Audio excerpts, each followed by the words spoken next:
Kubor nakaslem jong udongsan Hima. Coordination Committee of Registered MEECL, Employees Association and Union, Henekasni Kalale Binekendo, U Menteri Ketenat Bording, Uba Preston Tensang, Haka Upestri Kam Kajang U.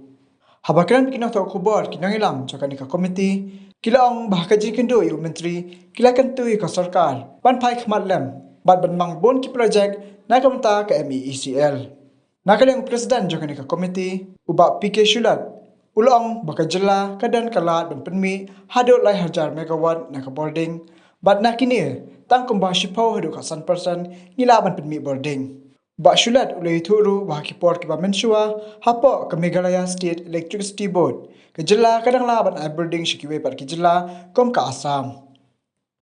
Chamber of the Honorable Prime Minister, and we have deliberated at large on various issues like terminal benefits that you are aware of, about 840 crores spending with the government that it is supposed to give to MECL, and it has been pending since 2010, since the time when MECL has been corporatized. We have discussed on this matter. We have also discussed on other issues like revocation of the order on the recruitment, which bans the recruitment in MECL.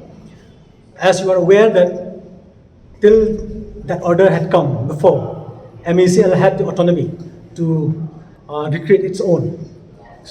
But however, subsequent to that order, today there are large number of vacancies right at the field level, in the post of jugalis, technicians, and the post and level of junior engineers, assistant engineers, which are very vital posts, because MECL being a commercial organization and a purely technical organization, we are very happy to say that in fact the minister has already has taken steps in this direction, and he has initiated some steps which is welcome.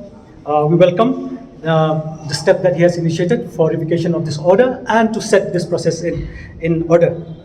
Further, we have also discussed on the regularization of the contractual employees. As you are aware, more than 30%, maybe 40% of the employees today in MECL are contractual, and we must say that we must accept the fact that without these contractual employees, perhaps it will not be possible to run the organization as it is, being a purely technical organization again. So it was very fruitful, and he has expressed his desire to take steps in this direction, and he had also initiated some steps in this direction, which we welcome, so that these contractual people who had already been serving, some of them are serving for more than 20 years, still living on meager amount of 10 to 15,000. I think we must say that it's inhuman rather. So he has agreed to these points, and we look forward to the fruitful decision coming in the near future. We look forward to the fruitful decision coming in the near future. And we have, most importantly, we have also discussed about the potential of our state with regards to power sector. We have put forth our request for the government to consider giving more projects to MECL, because as we know, the potential of the state is about more than 3,000 megawatts, but hardly about 10 to 15% of that has been harnessed today. And when we have the potential to generate that much of power, we are still languishing today, even after so many years. We want to see back the stories of the good old days when in the SY MESCB we used to have surplus of power, when we used to export power to states like Assam. We want to see those days again, and he is very much in sync with this, and in fact, we were surprised to know that he already has in his mind about giving projects to MECL. So we welcome this move of the government, and all of us, we wish the government success in its endeavor. And furthermore, we had also discussed about reforms. I think you're aware that recently there was in the social media or in different media, there was talks about the reform which he has brought forth, and the reform that we have discussed today also goes in sync with what we feel, and we welcome the kind of reform that the government intends to bring in this sector. Around 1700. Around 1700. Okay. And That's roughly about 40% of the total strength of MECL. and what is the assurance from the Deputy Chief Minister regarding their issue? The assurance is that these steps has been initiated, and it is in the process, and we look forward that in due course of time this will be taken care of. The terminal benefits is still pending, I guess. So have you also discussed this issue of yours? We have discussed at large the terminal benefit. Could you please? This is a very major issues for us, because since this is a part of the corporatization of the then MSCB, so we are very clear on this, and we have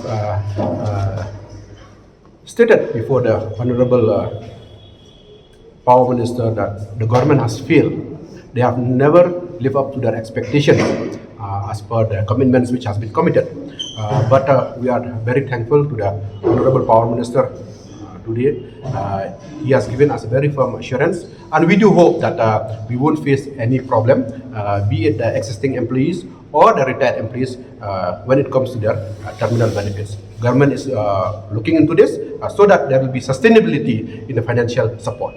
How much is the terminal benefits? You total? see, at that time, prior to corporatization, as up on 31st March 2010, it stands at 840 crores.